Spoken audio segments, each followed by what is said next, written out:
बरसों से गुंडागर्दी करते हुए चले आ रहे हो, सुनो, बरसों से अपनी मन मुआफिक जिंदगी गुजार रहे हो, सुनो, अल्लाह के नबी सल्लल्लाहु अलैहि वसल्लम ने वो मिसवाक हाथ में ली और उस लौंडी की तरफ तान ली, ऐसे करके उसकी पीठ की तरफ ले गए और मारना चाहा। हाथ उठाया, मिसवाक छोटी सी, कितनी लगती उससे, कितनी ज़ोर से चोट लग सकती थी, कुछ नहीं, मिसवाक उठा ऐसे किया, मारना चाहा, ऐसे किया और उसकी पीठ तक ले गए, लेकिन मारा नहीं, वही रोक दिया, ऐसे किया बस, लेकिन मारा नहीं। आंखों में आंसू आ गए और यहीं से वापस चले और अपने हुजरे में आ गए, कुछ नहीं कहा उस लौंडी से। हज़रत आयशा सिद्दीक़ा कहती हैं, अल्लाह के रसूल, आए मेरे शौहर, आए मेरे सरताज, आपने तो मिसवाक निकाल ली थी, आप उसको सज़ा देना चाहते थे, आप उसको मारना चाहते थे, एक मिसवाक ही आप मार रहे थे, फिर क्या हुआ? अगर आप उसको ऐसे ही छोड़ेंगे तो सर पे चढ़ जाएगी, फिर क्या बात? आप उसके मालिक हैं, वो आपकी खादिमा है, क्या बात? आपने मिसवाक उसकी तरफ तानी, पीठ तक ले गए, लेकिन मारा नहीं, बल्कि उल्टा आप ही रोने लगे और वापस चले आए। फरमाया, आयशा छोड़ दीजिए ये दो वेदों के मंत्र और रामायण और गीता की, कुरान और हदीस सुनिए और अपनी ज़िंदगी में इनकलाब पैदा करिए। कोई ज़रूरी नहीं है वेदों के मंत्र पढ़ने से, शौक़ तो अच्छा तो लग सकता है, लेकिन माफ़ कीजिएगा, फ़ायदा कुछ नहीं होगा आपकी ज़िंदगी में, जो कुरान और हदीस सुनने से फ़ायदा होगा। अब बात ऐसी चल रही हो और वहाँ लाकर वेदों के मंत्र घुसेड़ कर अपनी तकरीर को ख़राब नहीं करना चाहते हैं। सुनिए आयशा, मुझे गुस्सा आया, मैंने मिसवाक ली और मैंने मारना चाहा, जैसी मैंने मिसवाक तान कर उसकी तरफ उठाई और मारने के लिए उसकी तरफ बढ़ाया, फ़ौरन अल्लाह के सामने जवाब देने का तसव्वुर मेरे दिमाग में आ गया। आए मोहम्मद सल्लल्लाहु अलैहि वसल्लम, जितनी ताकत आपको इस लड़की के ऊपर है, जितनी कुदरत आप इस लड़की के ऊपर रखते हैं, उससे ज़्यादा कुदरत अल्लाह रब्बुल आलमीन आपके ऊपर रखता है। मैंने सोचा कि इसको एक लकड़ी मार दूं, एक मिसवाक की हल्की सी चोट इसको मार दूं, लेकिन मेरे दिल में ये तसव्वुर आया, आए मोहम्मद तुम उसको जो मार रहे हो एक ही मिसवाक से ही, लेकिन कहीं एक मिसवाक का मारना कहीं उसकी गलती से ज़्यादा ना हो जाए, उसने अगर इतनी बड़ी गलती न की हो और आपने उसको एक मिसवाक मार दी, उसकी गलती से ज़्यादा अगर ये सज़ा हो गई तो कल क़यामत के दिन आप अपने रब को क्या जवाब देंगे? ये वो हस्ती अल्लाह के सामने जवाब देने से डर रही है जिसके बारे में कुछ कहा ही नहीं जा सकता। जन्नत में एक मकाम है, मकाम महमूद, और अल्लाह के नबी फरमाते हैं फ़र्ज़ नम जब भी अज़ान हो तो मेरे लिए दुआ मांगा करो और मकाम महमूद का सवाल किया करो। मुझे उम्मीद है कि अल्लाह रब्बुल आलमीन वो किसी एक बंदे को देगा और मुझे उम्मीद है कि वो मुझे देगा। ज़रा तसव्वुर कीजिए, ये उस हस्ती का डर है। हमने तो कितनों पर जुल्म किए होंगे, कितनों को गालियाँ दी होंगी, माँ बहन की गालियां, कितनों पर जुल्म और ज्यादती के पहाड़ तोड़े होंगे। बावजूद इसके कि हम जानते हैं कि हम गलत हैं, फिर भी चूंकि हम समाज के अंदर पावरफुल हैं, हमारा कौन क्या करेगा, और इसी वहमो नशे में, इसी वहमो गुमान में और इसी पावरफुल होने के नशे में हम लोगों पर जुल्म करते चले जाते हैं, हम गरीबों पर जुल्म करते चले जाते हैं। अल्लामा ज़हबी ने किताबुल कबायर के अंदर एक वाक़या नकल किया है, सुनो। अल्लामा ज़हबी ने किताबुल कबायर के अंदर एक वाक़या नकल किया है कि एक गरीब आदमी दरिया के किनारे बैठ जाता था और मछली का शिकार करता था। एक दो मछली उसको मिल जाया करती थी, वो उस मछली को बाज़ार में बेचकर अपने बीवी बच्चों का पेट पाला करता था। अगर मछली नहीं बिकती थी तो वो मछली खुद अपने घर में पकाकर अपने बीवी बच्चों को खिला दिया करता था। एक मर्तबा मामूल के मुताबिक एक बड़ी मछली उसके हाथ लग गई, वो उसको बाज़ार में बेचने के लिए जा रहा था। उस इलाके के पावरफुल आदमी की नज़र पड़ गई, उसने कहा ये मछली मुझे दे दो। उसने कहा साहब ले लो, लेकिन इसकी कीमत मुझे दे दो। मुझसे कीमत मांग रहा है, जानता नहीं है मैं कौन हूँ। यहीं से जुल्म की बुनियाद पड़ती है। आप कुछ भी रहिए, लेकिन आपने अगर कह दिया मेरे बारे में सुना है मैं कौन हूँ, पता लगा लेना ज़रा इलाके में, यही वो तकब्बुर है जिसके बारे में अल्लाह तबारक व अल्लाह के नबी सल्लल्लाहु अलैहि वसल्लम फरमाते हैं कि यह अल्लाह के ख़िलाफ़ ऐलान जंग है। क्योंकि तकब्बुर करने का और गुरूर करने का हक़ सिर्फ़ अल्लाह रब्बुल आलमीन को है और किसी को नहीं। और कोई आदमी अगर ये कहता है कि जा पहले पता लगा मैं कौन हूँ, तू अभी पहचान नहीं रहा मुझे सही से, इसका मतलब ये है कि वो अल्लाह के मुकाबले में अपने आप को खड़ा कर रहा है। अल-इज़्ज़ु इज़ारी वल किब्रियाउ रिदाई फमन नाज़ानी फी कुल्लि वाहिदिन मिनहुमा फ़क़द अज़्ज़बतुहु अज़ाबन शदीदा। ये है मुस्लिम शरीफ की हदीस के अल्फाज। अल्लाह के नबी ने फरमाया कि अल्लाह फरमाता है अल-इज़्ज़ु इज़ारी, इज़्ज़त मेरी लुंगी है, वल किब्रियाउ रिदाई, तकब्बुर जताना और किब्रियाई ये मेरी चादर है।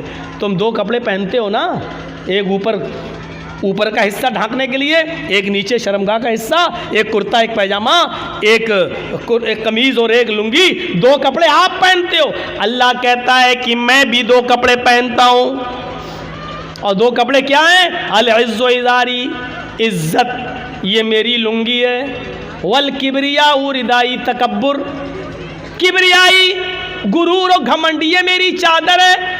लुंगी और चादर यानी इज्जत और तकब्बुर, ये दो कपड़े मेरे भी हैं। अगर किसी और ने अपने आप को अजीज बनने की कोशिश की और मुतकब्बिर बनने की कोशिश की, घमंड और गुरूर जताने की कोशिश की, अपने आप को बड़ा बनने की कोशिश की, फमन नाज़ानी फी कुल्लि वाहिदिन मिनहुमा, इन दोनों मेरे कपड़ों में से कोई एक कपड़ा मुझसे छीनने की कोशिश की, फ़क़द अज़्ज़बतुहु अज़ाबन शदीदा, हम उसको ऐसा अज़ाब देंगे जो उसके दिमाग ने सोचा नहीं होगा, उसके जहन ने, उसके दिमाग ने सोचा भी नहीं होगा, उसकी आंखों ने देखा भी नहीं होगा।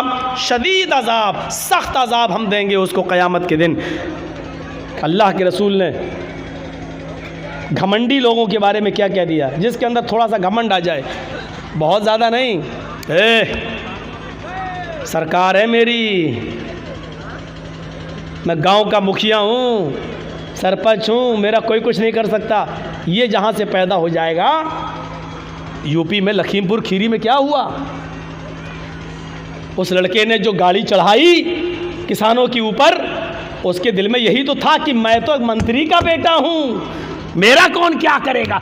यहीं से जुल्म और ज़्यादती की बुनियादें पड़ती हैं और एक दूसरे के मर्डर और कत्ल की नौबतें होती हैं, एक दूसरे के खिलाफ षड्यंत्र रचे जाते हैं। क्योंकि जब ये आ जाए कि मैं कुछ हूँ, मेरे पास पावर है, मेरे भाइयों, यहीं से जुल्म और ज़्यादती की बुनियादें पड़ने लगती हैं। यहीं से अल्लाह के नबी ने बस ये कह दिया कि मन कान फी क़ल्बिही, बुखारी शरीफ की हदीस, मन कान फी क़ल्बिही मिस्क़ालु ज़र्रतिन मिन किब्र ला यदखुलुल जन्नह।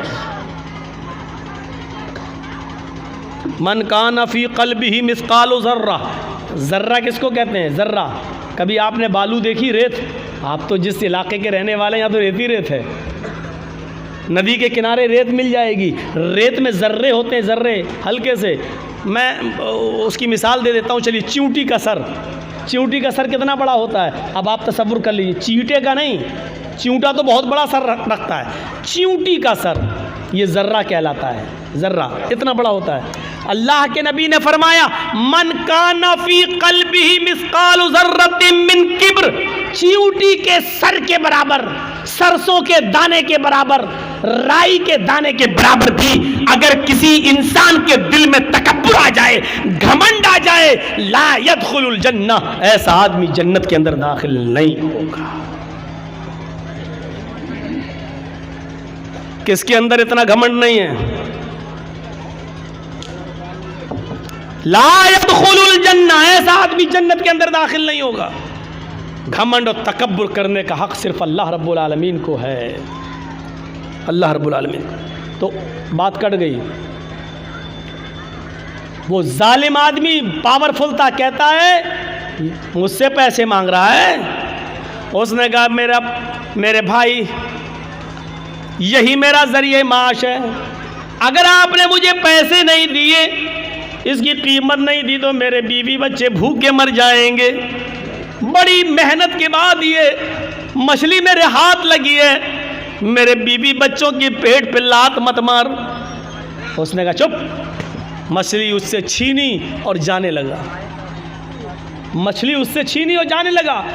ये आदमी भी जानता था कि मछली मेरी बड़ी मेहनत की कमाई है, अगर ये मछली ले गया तो दूसरी मछली इतनी जल्दी मेरे हाथ नहीं लगेगी। शाम हो चुकी है, मेरे बीवी बच्चे क्या खाएंगे? या तो कीमत इसकी मिल जाए या मछली ही हम काट के बना के अपने घर में बीवी बच्चों को खिला लें। ये उसको पकड़ता है, मेरे भाई मछली मुझे दे दे या कीमत दे दे। उसने उसका हाथ झटक दिया, हट चल, और फिर आगे बढ़ा। इसने मछली पकड़ ली। मेरे भाई या तो मछली दे दे या उसकी कीमत। उसने फिर झटका, इसने उसका हाथ पकड़ लिया। अल्लाह के बंदे, एक गरीब आदमी के ऊपर रहम कर। उसने हाथ पकड़ा, ये उसका हाथ छुड़ाने लगा। इसने उसके हाथ को मुंह में रख लिया। मछली वाले ने, गरीब आदमी ने मुंह में रख लिया ऐसे, और उसके अंगूठे में काट लिया ऐसे। हल्का सा काटा, लेकिन ये ताकतवर आदमी था जो छीन रहा था। उसने एक लात मारी और छीन ली और मछली लेके चला गया। ये आदमी अपने घर आया, अपने दोस्तों को बुलाया, पार्टी करता है। मछली काटी जाती है और पार्टी की जाती है। यार दोस्तों ने मिलकर मछली खाई। रात में जब बिस्तर पे सोने के लिए जाता है, सुनो आए लोगों, तुमसे मोहब्बत का एक रिश्ता रहा है लाल बथानी वालों, गौर से सुनो। रात में जब बिस्तर पे सोने के लिए जाता है तो इसके अंगूठे में दर्द शुरू होता है। इसने कपड़ा अपना लपेटा, लेकिन दर्द में इजाफा होता चला गया। पूरी रात करवटों से गुजरती गई, इसको नींद नहीं आई। लेकिन रात की तारीकी में जाए तो कहाँ जाए? कभी अपनी बीवी से कहता, कभी खुद उसको अंगूठे को पकड़ता, दर्द से कराता परेशान हो जाता है। फजर की नमाज का इंतज़ार करता है। फजर की अजान की आवाज़ धीरे धीरे रात कट जाती है, फजर हो जाती है। मस्जिद के अंदर जाता है, नमाज पढ़ता है। जो हकीम तबीब मस्जिद में नमाज पढ़ने आते हैं, ये उसके पास जाता है। उन्होंने अपने घर ले गए और ले जाने के बाद उसके अंगूठे को देखा। उस ज़माने में कुछ लेप वेप लगाया जाता था, लेप वेप लगाया गया, लेकिन दर्द में इजाफा ही होता गया। 4-5 दिन ऐसे ही गुजर जाते हैं, दर्द में कमी नहीं होती। इसने अंगूठा फिर दोबारा दिखाया, अपने उससे भी बड़े तबीब को दिखाया। उसने कहा ये अंगूठा में इन्फेक्शन फैल गया है, जहर फैल रहा है, ये अंगूठा तुम्हारा सड़ चुका है, इस अंगूठे को यहाँ से काट दो। अगर तुमने इस अंगूठे को नहीं कटाया तो ये जहर तुम्हारे पूरे हाथ में फैल जाएगा। कोई रास्ता नहीं था।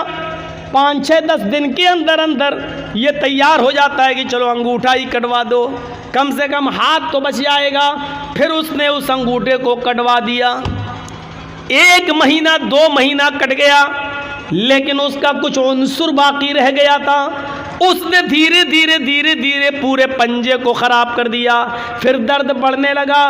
3-4 महीने के अंदर अंदर पूरा का पूरा हाथ का पंजा सड़ गया।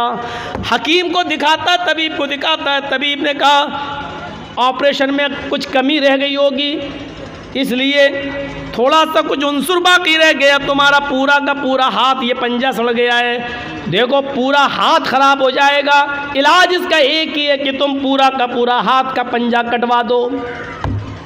पूरा हाथ का पंजा कटवा दिया गया।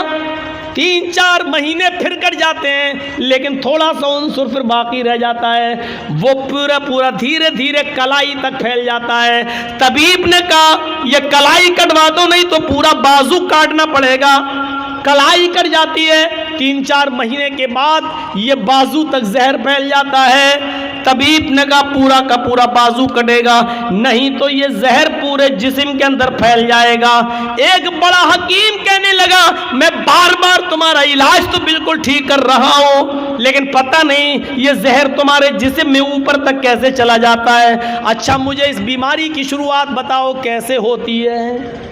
अब हकीम ने कहा मुझे इस बीमारी की शुरुआत बताओ कहाँ से हुई। उसने कहा तकरीबन 1 साल 1.5 साल पहले का वाक़या है। मैंने एक गरीब आदमी से एक मछली छीनी थी। यहाँ तो पता नहीं कितने कितने बीघा ज़मीनें छीने बैठे हुए हैं, कब्ज़े किए बैठे हैं। अरे मौलाना साहब इतनी गहरी बात आपको बताता कौन है, बताता कौन है? अरे कोई जिब्राइल थोड़ी आते हैं मेरे पास, आप ही लोगों में से लोग बताते होंगे। हर जगह का हर एरिया का आदमी बताते हैं, फ़ोन पे तो और ज़्यादा बता देते हैं। मौलाना फला जगह आ रहे हो ना, हाँ वहाँ ऐसा ऐसा होता है। हो गई 1 घंटे की तकरीर तैयार मेरी, क्या करना है। एक मछली, अल्लामा ज़हाबी गौर करो किताबुल कबायर में नकल करते हैं, यहाँ से मेरी शुरुआत होती है। उस गरीब आदमी ने कहा कि मेरे बीवी बच्चे क्या खाएंगे, या तो इसकी कीमत दे दे या मछली दे दे। लेकिन मैं पावरफुल आदमी था, उसने हिम्मत कैसे की। लेकिन मछली जब छीन रहा था मैं उससे लेके आया तो उसने मेरा हाथ पकड़ के मुंह में रख लिया, उसने मेरा हाथ काटा। उसने सोचा था कि हाथ काटेंगे तो दर्द की वजह से ये मछली छोड़ देगा, मैं उठा लूँगा। लेकिन मैंने एक लात मारी उसको, उसने मेरे अंगूठे में काट लिया। यहाँ से शुरुआत हुई दर्द की। उस हकीम ने कहा सॉरी, ये बाजू तो यहाँ से कटवाई दो, लेकिन बाजू काटने के बाद भी अब ये जहर तुम्हारे पूरे जिस्म के अंदर फैलेगा। अब तुम्हारे बचने का कोई रास्ता नहीं है। अगर तुम अपनी ज़िंदगी चाहते हो, खैर चाहते हो, तो उस गरीब आदमी को ढूंढ लो और तलाश कर लो और उससे जाकर अपनी गलती की माफ़ी मांग लो। अगर उसने तुम्हें माफ़ कर दिया तो तुम्हारी बीमारी यहीं पर रुक जाएगी, और अगर माफ़ नहीं किया तो ये जहर अब बाजू कटने के बाद, हाथ कटने के बाद दूसरी जगह फैलेगा, सीने तक फैलेगा, पैरों तक फैलेगा, और एक दिन आएगा कि पूरा का पूरे जिस्म में जहर फैल जाएगा। लिहाजा अगर तुम अपनी ज़िंदगी बचाना चाहते हो तो उस गरीब आदमी से जाकर माफ़ी मांग लो। यह आदमी शहर की गली गली में ढूंढता हुआ तलाश करता रहा उस गरीब आदमी को। 1 हफ्ते तलाश किया, नहीं मिला। 1 हफ्ते के बाद अचानक उसी हाल में मिला कि वो समंदर से, दरिया से कोई मछली लेकर जा रहा था। इस आदमी ने उसको देखा और पहचान गया, लेकिन वो गरीब आदमी इसको नहीं पहचान पाया। 1.5-2 साल का अरसा गुजर गया, नहीं पहचान पाया। इसने कहा भाई मुझे पहचाना? कहा नहीं, मैं तुम्हारा मुजरिम। का क्या हुआ? मुझे पहले माफ़ कर दो। अरे भाई हुआ क्या? मैं माफ़ी कैसे, माफ़ क्या करूं? तुमने गलती क्या की? कहा मैंने गलती क्या की, ये मछली है तुम्हारे हाथ में। हाँ, ऐसे ही 1-1.5 साल पहले कोई मछली थी, मैंने तुमसे वो मछली छीनी थी। तुम मेरे सामने गिड़गिड़ाते रहे कि मेरे बीवी और बच्चों के पास इसके अलावा कोई दूसरा रास्ता नहीं है, लेकिन मैंने तुम्हारी एक न सुनी। तुमने मेरे अंगूठे में काटा था और उसके बाद मैंने लात मारी थी और तुम्हें छोड़ दी, तुम मछली छोड़ दिए थे और मैं लेके चला गया था। उस अंगूठे के बाद फिर मेरा हाल ये हुआ कि उस रात में दर्द हुआ। धीरे धीरे 5-6 दिन के बाद अंगूठा पक गया, अंगूठा काटा गया। फिर ये जहर मेरी पंजे तक पहुंचा, पंजा काटा गया। फिर कलाई तक पहुंचा, कलाई काटी गई। फिर कोहनी तक पहुंचा, कोहनी काटी गई। अब मेरा बाजू भी काट दिया गया। हकीम ने कहा कि जिस गरीब पे तुमने जुल्म किया उसको जब तक माफ़ी नहीं मांगोगे, वो तुम्हें माफ़ नहीं करेगा, तब तक तुम सही नहीं होगे। इसलिए अल्लाह के बंदे मुझे माफ़ कर दे। उसने कहा मैं सिद्क दिल से, दिल की गहराई से तुझे माफ़ करता हूँ मेरे भाई। मुझे नहीं मालूम था कि मेरी बद्दुआ ऐसा असर करेगी, मेरी बद्दुआ रंग लाएगी। अगर मुझे मालूम होता कि ऐसा हो जाएगा तो मैं तुम्हें कभी बद्दुआ नहीं देता। इस आदमी ने पूछा मेरे भाई क्या तुमने मुझे बद्दुआ दी थी? इस गरीब आदमी ने कहा जब तुम मेरे हाथ से मछली छीन के ले गए, मेरे पेट में एक लात मार गए, मैं यहाँ बैठ गया। मेरी बीवी और बच्चों के पास उस रात खाने के लिए कुछ नहीं था। जब तक मैं तुम्हें देखता रहा, बद्दुआ देता रहा। आय अल्लाह, इस इंसान ने मेरी बीवी और मेरे बच्चों के पेट पे लात मारी है, हाय अल्लाह इसको ऐसी सज़ा दे जो दुनिया के लिए निशान इबरत बन जाए, ऐसी सज़ा दे जो दुनिया वालों के लिए मकाम इबरत बन जाए। मेरे भाई मुझे क्या मालूम था, उस दिन तो गुस्से में निकल गई, लेकिन मुझे मालूम नहीं था कि अल्लाह रब्बुल आलमीन कबूल कर लेगा। सुनो, ये होती है मजलूम की बद्दुआ का असर।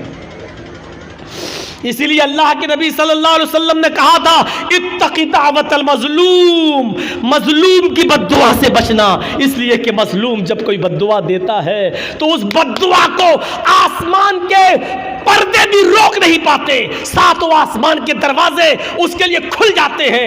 मजलूम की बद्दुआ, और अल्लाह की कुर्सी अर्श के पास जाने में कोई दीवार नहीं होती है। मजलूम की बद्दुआ डायरेक्ट अल्लाह के पास जाती है, उस बद्दुआ को ले जाने वाले फरिश्ते नहीं होते हैं। मजलूम ने यहां बद्दुआ दी, वो बद्दुआ आसमान के सीने को चीरते हुए डायरेक्ट अर्श से टकराती है, और अर्श वाला जवाब देता है, मेरे मजलूम बंदे की बद्दुआ मेरे पास आई है, इस बद्दुआ ने मेरे अर्श को झंझोड़ दिया है, यानी मुझसे इंसाफ मांग रहा है मेरा मजलूम बंदा। अब मैं ऐसा इंसाफ दूंगा उस मजलूम बंदे को जो दुनिया के लिए निशाने इबरत बन जाएगा। मेरे भाइयों, जहां सारे लोग सच्चा फैसला करने से कासिर रहें, वहां अल्लाह रब्बुल आलमीन का फैसला फिर सामने आता है। जहां कोई मुजरिम को सज़ा नहीं दे तो अल्लाह रब्बुल आलमीन फिर वहां सज़ा, फिर अल्लाह की सज़ा काम आती है, फिर वहां अल्लाह सज़ा देता है। इसलिए मजलूम की बद्दुआ से बचो। आप ये मत सोचो बहुत बेईमानी की कमाई से हम बहुत ज़्यादा खुश हैं और इससे हमारी कहीं ना कहीं निकलेगी। आपने अपने बच्चों के लिए कर रहे हो, और जब वही बेईमानी की कमाई आपके बच्चे इस्तेमाल करेंगे तो किसी न किसी को कैंसर होगा, किसी न किसी की किडनी फेल हो जाएगी, कहीं ना कहीं तो अल्लाह उसको वसूल करेगा, किसी न किसी शक्ल में करेगा। होना है हमारे साथ, और दुनिया में ये अंजाम दिखाएगा। देखो, या अय्युहल्लज़ीना आमनुत्तक़ुल्लाह हक़्क़ तुक़ातिह, ऐ ईमान वालो अल्लाह से डर जाओ जैसा कि उससे डरने का हक़ है। ये है उससे डरने का हक़, ये है उससे डरने का हक़। वो कौन सा तक़वा था कि एक चरवाहा जंगल में बकरी चरा रहा है, और हज़रत उमर अपने साथियों के साथ जंगल में से गुज़र रहे हैं। उमर फ़ारूक के साथियों ने कहा भूख लग रही है, कुछ खाना बना लिया जाए। तो कहा कि चलो ये चरवाहा बकरियां चरा रहा है, इससे एक बकरी ख़रीद लेते हैं। हज़रत उमर ने कहा बीनी शातन, एक बकरी बेचोगे मुझे, एक बकरी मुझे बेच दो। चरवाहे ने कहा बकरी मेरी नहीं है, मेरे मालिक की है, हम तो ग़ुलाम हैं, हम तो उसका हुक्म मानते हुए बकरी चराने आए हैं जंगल में। उसको मालूम नहीं कि मेरे सामने जो हस्ती खड़ी है ये 22 लाख मुरब्बा मील पर हुकूमत करने वाली हस्ती है, ये उमर है, उसको मालूम नहीं है चरवाहे को। हज़रत उमर ने उसका इम्तहान लिया, कहा अरे मालिक की है तो क्या हुआ, मालिक से कह देना जंगल में भेड़िया आया एक बकरी खा गया, और क्या क्या कर लेगा वो तेरा, कुछ नहीं करेगा, और हम खाल उतार के तुझे दे देंगे, उसमें खून लगा लेना, कह देना देख लो ये खाल छोड़ गया। उस चरवाहे ने कहा खामोश। हज़रत उमर से आप थोड़ी ऊंची आवाज़ में यूपी में बोल के देख लो, नहीं बोल पाओगे। देखा, मौलाना कलीमुद्दीन साहब को गिरफ्तार कर लिया गया मेरठ से। क्या हुआ कि 15 साल पहले ये गैर मुस्लिमों की किताबों से हवाले देते थे और गैर मुस्लिमों को मुसलमान बनाते थे पैसे का लालच देकर। लीजिए, इस इल्ज़ाम में एक जंगल में हाथी भाग रहा है। चूहे ने पूछा अरे भाई क्यों भाग रहे हो? कब सुना नहीं पुलिस ऐलान कर रही है कि जो भी भैंस पकड़ी जाएगी उसको काट दिया जाएगा। तो चूहे ने कहा भाई ऐलान तो भैंस का हुआ है कि तुम क्यों भाग रहे हो, तुम भैंस थोड़ी हो। हाथी ने कहा अगर पुलिस ने हमको पकड़ लिया तो 20 साल तो ये साबित करने में लग जाएगा कि मैं भैंस नहीं हूं। यही सूरत हाल है हमारे इस मुल्क की। अभी एक पुलिस वाले आए, कोई भी एक इल्ज़ाम लगा के अंदर डाल दो, 10 साल के पहले जमानत नहीं हो रही है, छूट नहीं रहे, 10 साल जेल में, 10 साल के बाद पता चलता है मौलाना जर्जीस को बाइज्जत बरी किया जाता है, कोई सबूत नहीं मिला, 10 साल हमें ये साबित करने में लग जाता है कि हमने ये जुर्म नहीं किया। डॉक्टर कफील साहब देख रहे हैं हमारे गोरखपुर के अंदर, गिरफ्तार कर लिया गया, रासुका देशद्रोही का मुकदमा लगाया गया, हाई कोर्ट 6 महीने के बाद, 8 महीने और 9 महीने के बाद उनको बेल देती है और ये कहती है कि डॉक्टर कफील के भाषण में, उनकी तकरीर में ऐसे कोई जुमले नहीं मिलते जिससे देशद्रोही साबित हो। अब होना क्या चाहिए था कि जिस गवर्नमेंट ने उस पर देशद्रोही का मुकदमा लगाया, अब वो देशद्रोही कोर्ट ने साबित कर दिया कि नहीं है, तो अब सरकार को कटघरे में खड़ा होना चाहिए, लेकिन सरकार को कटघरे में खड़ा नहीं किया जा सकता है साहब। क्यों? सरकार है। ये सूरत हाल है आज हमारी। आप कहते हैं कि मौलाना साहब गैर मुस्लिम लोग भी आए हुए, मंत्र पढ़िए। हमारे पास नोटिस आता है कि आप दीनी जलसों में जाते हैं, सुप्रीम कोर्ट का नोटिस मेरे पास आता है कि आप पढ़ते क्यों हैं ये रामायण और गीता, आपको क्या मतलब है इससे? ये सूरत हाल है। और याद रखना, जासूस गैरों में नहीं होते, अपनों में होते हैं। एक बात याद रखिएगा, हम पढ़ते हैं 2-4 मंत्र, आप ही के यहाँ से जो जासूसी निकलेगी। और थाने में मौलाना साहब ने सुप्रीम कोर्ट का नोटिस आने के बाद भी मंत्र पढ़े हैं। बहुत आसान है हुक्म दे देना और चला लेना, लेकिन मेरे भाइयों, दूसरे के मजबूरी को भी सामने रखिए कि दूसरा किस तरीके से ज़िंदा है। यही चीज़ें चढ़ा चढ़ा कर डॉक्टर जाकिर नाइक को आज कहाँ जाना पड़ा बेचारे। आज हिंदुस्तान के अंदर नहीं, मलेशिया में उनको पनाह लेना पड़ी। किसने साथ दिया? कौन था उनके साथ? और जर्जीस ने उसी वक्त कहा था, आज डॉक्टर जाकिर नाइक पर उंगली उठी है गवर्नमेंट की। अगर सारे मुसलमान एक प्लेटफार्म पे नहीं आए तो यहां से रवाज निकलेगा। आज के बाद मौलवियों की नींदें हराम होंगी। नहीं सुनी हमारी किसी ने। दूसरे मसलक के लोगों ने कहा वो तो वहाबी है, उस आतंकवादी है, ये है वो है। खुद अपने ही लोगों ने गवर्नमेंट तक जासूसी की वीडियो निकाल कर दिखाई, देखो फला स्टेज पर इतने लोगों को मुसलमान किया, इतने लोगों को मुसलमान किया। ये जासूसी उनके साथ की गई और आज डॉक्टर जाकिर नाइक को मलेशिया जाना पड़ा। मेरे भाइयों, तसव्वुर कीजिए आप, मैंने कहा था कि उठेगा, लेकिन जब एक प्लेटफार्म पे कोई नहीं आया, उसके बाद फिर उठा तो देखो मौलाना कलीमुद्दीन चले गए, देखो मौलाना साद को किस तरीके से कोरोना बम कहा गया है। वो निज़ामुद्दीन मरकज़ के अंदर, ये मरकज़ से फैला कोरोना, ये फैला। हमने पेशीन गोई की थी, हालांकि इल्म गैब अल्लाह के अलावा कोई नहीं जानता, लेकिन आसार बता रहे थे कि डॉक्टर जाकिर नाइक की खामोशी पर, उनकी बात पर खामोशी